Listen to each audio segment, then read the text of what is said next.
Alright, so first thing we're talking about today is Pythagorean identities. So right here is our first Pythagorean identity. Cosine squared plus sine squared equals 1. So then what happens is if you take this identity and you rearrange it and you play around with some stuff, you can get our other two identities over here of tangent squared plus 1 equals secant squared, and then cotangent squared plus 1 equals cosecant squared. So we're going to derive the other two identities here. So we are always going to start with our cosine squared theta plus sine squared theta equals 1, because that is our original Pythagorean identity. So remember, this one, give you a quick little background. If we have our triangle in our unit circle, bam. Remember, we said our x value is your cosine, your y value is your sine. So I mean, this is just normal Pythagorean theorem. A squared plus b squared equals c squared, which we always said our hypotenuse in the unit circle was a 1. So that's where it really came from. So now we're going to divide both sides by cosine squared theta. So that gives us cosine squared theta over itself plus sine squared theta over cosine squared theta equals 1 divided by cosine squared theta. So again, we do this to come up with some of the other identities. Right here, anything over itself is a 1. Sine squared over cosine squared, well, sine over cosine is tangent. Since they're both squared, it becomes tangent squared. And then 1 over cosine, that's the reciprocal, which is secant. So secant squared theta. And that's how we get that theorem right there. 1 plus tangent squared equals secant squared is by dividing everything by cosine. So if we have, again, our original one, cosine squared plus sine squared equals 1. This time, we're going to divide both sides by sine squared to derive the other one. Again, all we have to do now is clean things up a little bit. Cosine over sine is our cotangent, but since they're both squared, that's cotangent squared theta. Anything over itself is 1. And again, this is a reciprocal. 1 over sine squared is the reciprocal, which would be cosecant squared theta. And that's where our second one, our other one comes in from. So those are our three theorems that we have. We can use those three theorems to find things within our unit circle. So here we have angle A has a terminal ray that falls in the second quadrant. So terminal ray is over there in the second quadrant. If sine of A is 3 over 5, determine the value of cosine using your Pythagorean identity. So sine is opposite over hypotenuse. So one way is what we have been doing. You find your missing side here, which would be -4 since it's in the second quadrant. 3, 4, 5 is a Pythagorean triple, and then you could find your cosine the other way. But they want us to specifically use our Pythagorean identity. So our cosine squared plus sine squared equals 1. I'm looking for my cosine. Sine, they told us, was 3/5. So I'm going to take my 3/5 and square it. Since it said sine squared, that means you square the value. So that gives us 9 over 25 equals a 1. So cosine squared plus 9 over 25 equals 1. I'm going to subtract my 9/25 over. So that gives me a positive 16 over 25, because 1 is really 25 over 25, so I can subtract my fractions. I got to do that equivalent thing. And then take the square root of both sides. And cosine theta would equal 4 over 5. But since we are in the second quadrant, remembering our all schools torture children, Only sine is positive in the second quadrant, so I got to make my cosine value a negative. And then we're done with that one. So cosine of A equals negative 4/5. Down here, an angle theta has a terminal ray that falls in the first quadrant. Cosine is 1/3. Determine the value of sine in simplest radical form using your Pythagorean identity. So again, since it told us specifically to use our Pythagorean identity, we don't really have to draw the picture like I did up here. Although it's good to still have your all schools torture children to remember what is positive and where. Since we are in the first quadrant, everything's positive. So when I go to get my sine value, it's still going to be positive. So they told us cosine, so I'm going to plug in 1/3 for cosine. So 1/3 squared plus sine squared equals 1. Square this and I get 1/9. Subtract my 1/9 over, keeping in mind that that is 9/9 is the equivalent. I get 8/9. Take the square root, and that gives me radical 8/3, because the square root of 9 is 3. But I can't leave that like that. I can simplify my 8, and it told me to use simplest radical form. So our final answer becomes 2 radical 2/3. So sine of theta is 2 radical 2/3. So again, it's just another way to find these values using your Pythagorean identity.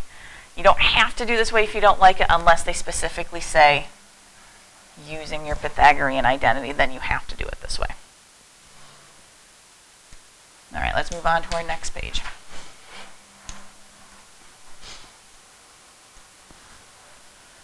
So one thing they love to do in trig is they love to do exact values. They don't want the rounded decimal form that you can get out of your calculator. They want the exact value of these angles. So when you're doing these exact values, you have to keep in mind your unit circle and your special right triangles are 30, 45, 60s, and your quadrantals.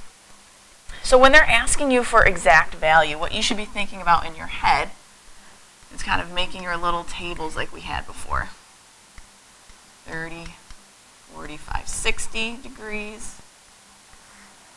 sine, cosine, and tangent. So the sine of 30 was 1/2, cosine was radical 3/2, tangent was radical 3/3. For 45, sine and cosine were both radical 2/2, tangent was a 1. And then for 60, it's your 30s flipped. And then our tangent was the square root of 3. So you gotta memorize that chart. You gotta know that chart. So these really are kind of putting together everything we've talked about so far. So 315. That angle is going to fall in the fourth quadrant. So we got to keep in mind, oops, I meant to put an S there. All schools torture children. So our value is going to be positive because cosine is positive in our fourth quadrant. And what we need to find is we need to find our reference angle. So if you remember, your reference angle is this little angle up here between the terminal ray and the x-axis. So since we are in quadrant 4, we find our reference angle by subtracting 360 minus 315 gives us 45 degrees. So to get our exact value, since this is our reference angle, cosine of 315 is the same as cosine of 45. So then if we look at our little chart there, the cosine of 45 is radical 2/2. And that's our answer for that one. So look at the next one, tangent of 240. So again, 240 falls in my third quadrant. All schools torture children. Tangent is positive in my third quadrant. So now I need to find my reference angle. For the third quadrant, we find our reference angle by doing 240 minus 180. So when I subtract those, I get 60. So tangent of 240 is the same as tangent of 60. So tangent of 60, if we look at our little chart up there, is the square root of 3. So the tangent of 240 is also the square root of 3. I'll put that there. Square root of 3. This one is radical 2 over 2. Okay, so sine of negative 120. Well, negative 120 would fall over here in my third quadrant, because remember it's negative, so we have to go backwards. Sine in our third quadrant is negative, because only tangent is positive there. So we're looking for a negative sine value, and I've got to find my reference angle. Remember, the reference angle is always with the x-axis. So 180 minus 20 means I'm looking for the negative sine of 60. So if I look up above, my sine of 60 is radical 3 over 2. But as we said, it has to be negative. So sine of negative 120 is negative radical 3 over 2.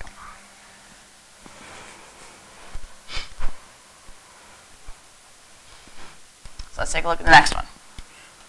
We have a cosecant here, which is a reciprocal function. So let's first deal with the angle. 330 is in my fourth quadrant. All schools torture children. So cosecant is the reciprocal of sine. Now cosine is the only thing positive here. So we're going to look for the negative sine value first, because I'm going to go with sine, and then I'm going to flip it to get my cosecant. I got to find my reference angle. I'm in the fourth quadrant, so that's 360 minus 330. So I'm looking for the negative sine value of 30, which if we look at our chart, that would be negative 1/2. So for my cosecant of 330, I'm just going to take this and flip it. So it becomes negative 2. So with our reciprocals, you got to find the one you know first and then just flip it. So our next one, cosine of 570. That one's greater than 360. So first thing I'm going to do is subtract my 360. Hopefully I can subtract it correctly, which is really 210. So 210 falls over here in our third quadrant. All schools torture children, where only tangent is positive. So I'm looking for a negative cosine value.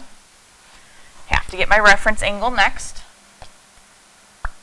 So that would be 210 minus 180, which would give me 30. So I'm looking for the negative cosine of 30. So cosine of 30 is the square root of 3 over 2. I just need to make it negative. And that's what my cosine value will be.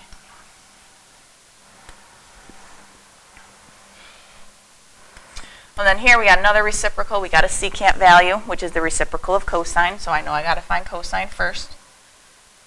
150 is in my second quadrant. All schools torture children, where cosine is actually negative. So I'm looking for a negative cosine value. Got to find my reference angle. So 180 minus 150 gives me a reference angle of 30. So I'm looking for the negative cosine of 30, which we just did in the last problem, would be negative square root of 3 over 2.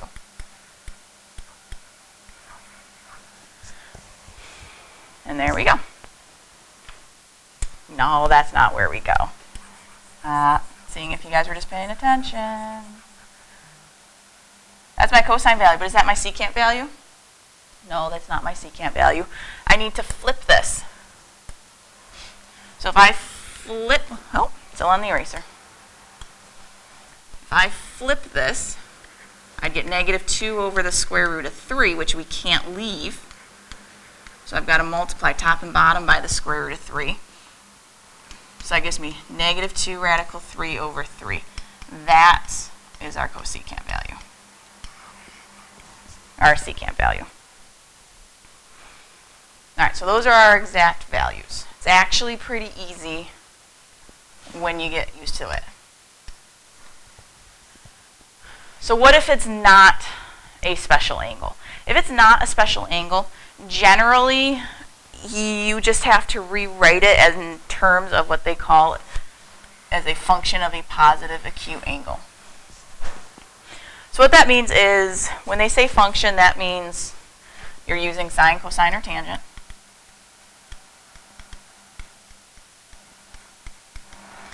And then a positive acute angle means it's between 0 degrees and 90 degrees. You have nothing other than those numbers. And it has to be positive, so no negative numbers. So we're still finding our reference angles. It's just your reference angles aren't one of your 30, 45s, or 60s. It's a different number. So let's look at 220. So we're going to do everything the same way. What quadrant are we in? We are in quadrant 3 for a degree of 220. And then all schools torture children, so tangent is positive there. So I'm still going to have a tangent positive.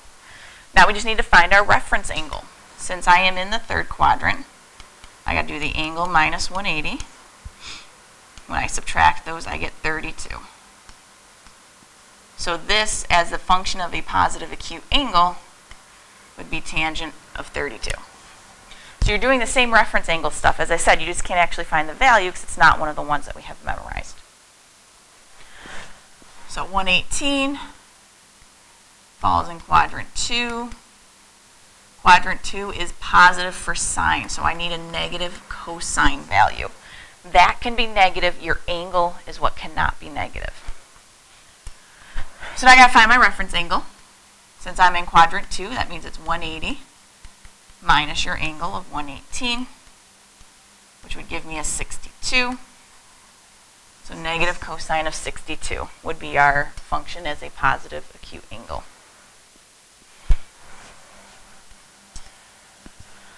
Okay, so over here, we have greater than 360. So again, first thing I'm going to do is subtract my 360, which gives me 110. So I now know I'm in my second quadrant. All schools torture children.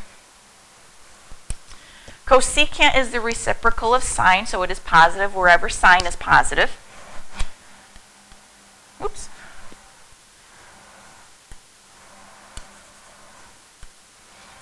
So cosecant, now we just need to find our reference angle. 180 minus 110 gives us 70. So this is cosecant of 70. Which again, up here, any of your reciprocal functions also. So any of those 6 that we've been working with is how you want to write it. So cosine of 290 would fall over here. No, it wouldn't. Because this line's 270, so actually it falls right into the fourth quadrant. All schools torture children, so cosine is positive, so I'm going to have a positive cosine. Just need to find my reference angle. Fourth quadrant is 360 minus 290, which would give us 70, if my math is correct.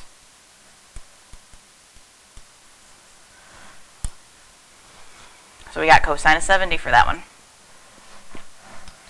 Cotangent of 105. 105 is over there in my second quadrant. All schools torture children.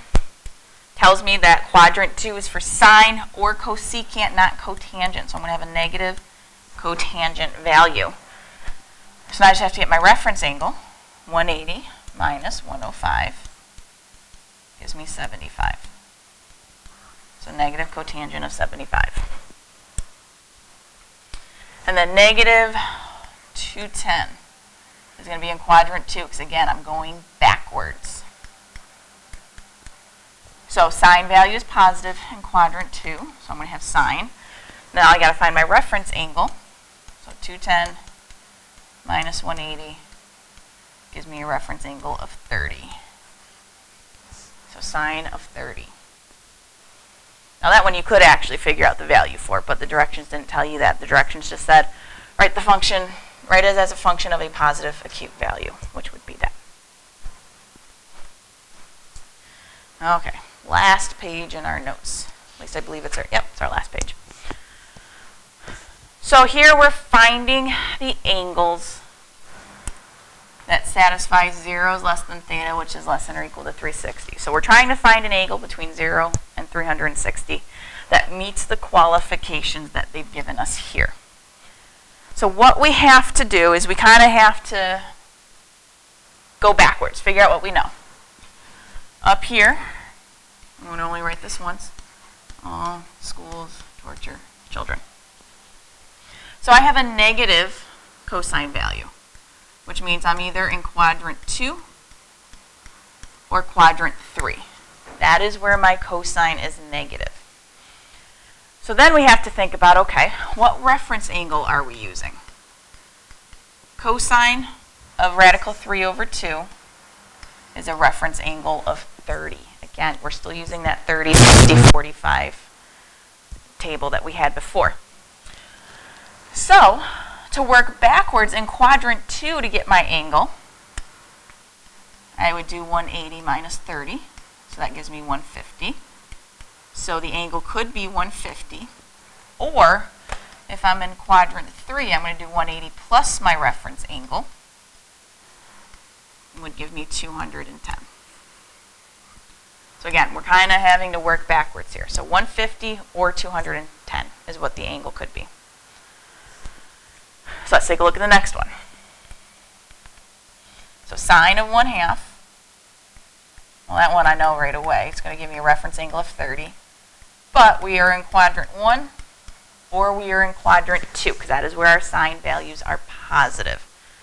So if we are in quadrant 1, then 30 is our angle. The reference angle is 30. That's the way it always goes in quadrant 1. For quadrant 2, you're going to do 180 minus 30. Our angle would be 150. So those are our two possible angles there.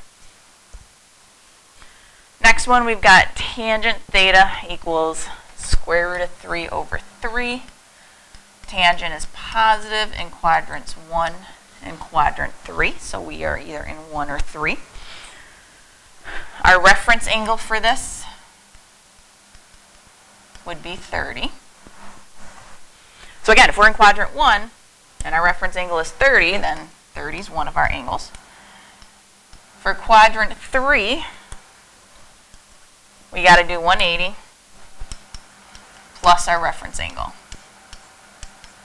So that's 210. So 30 or 210. So here, we got to do a little work first. We got to move this 3 over so that your sine value is completely and totally on its own. So I would get sine theta equals -1. Now since that came out to be a 1, that tells me it's one of our quadrantals. So you got to think back and look at that chart also. The quadrantal that is -1 would be 270. And there's only one option for that. It's going to be 270. Alright, so our next one, divide by 2 first so that your cosine theta is completely on its own. And we're looking for a cosine value of 1. Again, this is a quadrantal since it equals a whole positive 1. Our two quadrantals that have a cosine value of 1 are 0 and 360. Again, for these ones, I'm just picturing my unit circle, thinking of the values. Oops. 1, 0, 0, 1, -1, 0, 0, -1. X's are your cosines, Y are your sines. All right, over here, we're looking for when our tangent is undefined. So again, looking at either the table or thinking about your chart, there was 3 of them. And that was pretty much whenever you were on the x-axis, you had an undefined tangent value because that was your y over your x, which would be any... Sorry guys, even as I said that, I realized that was wrong. It's along your y-axis.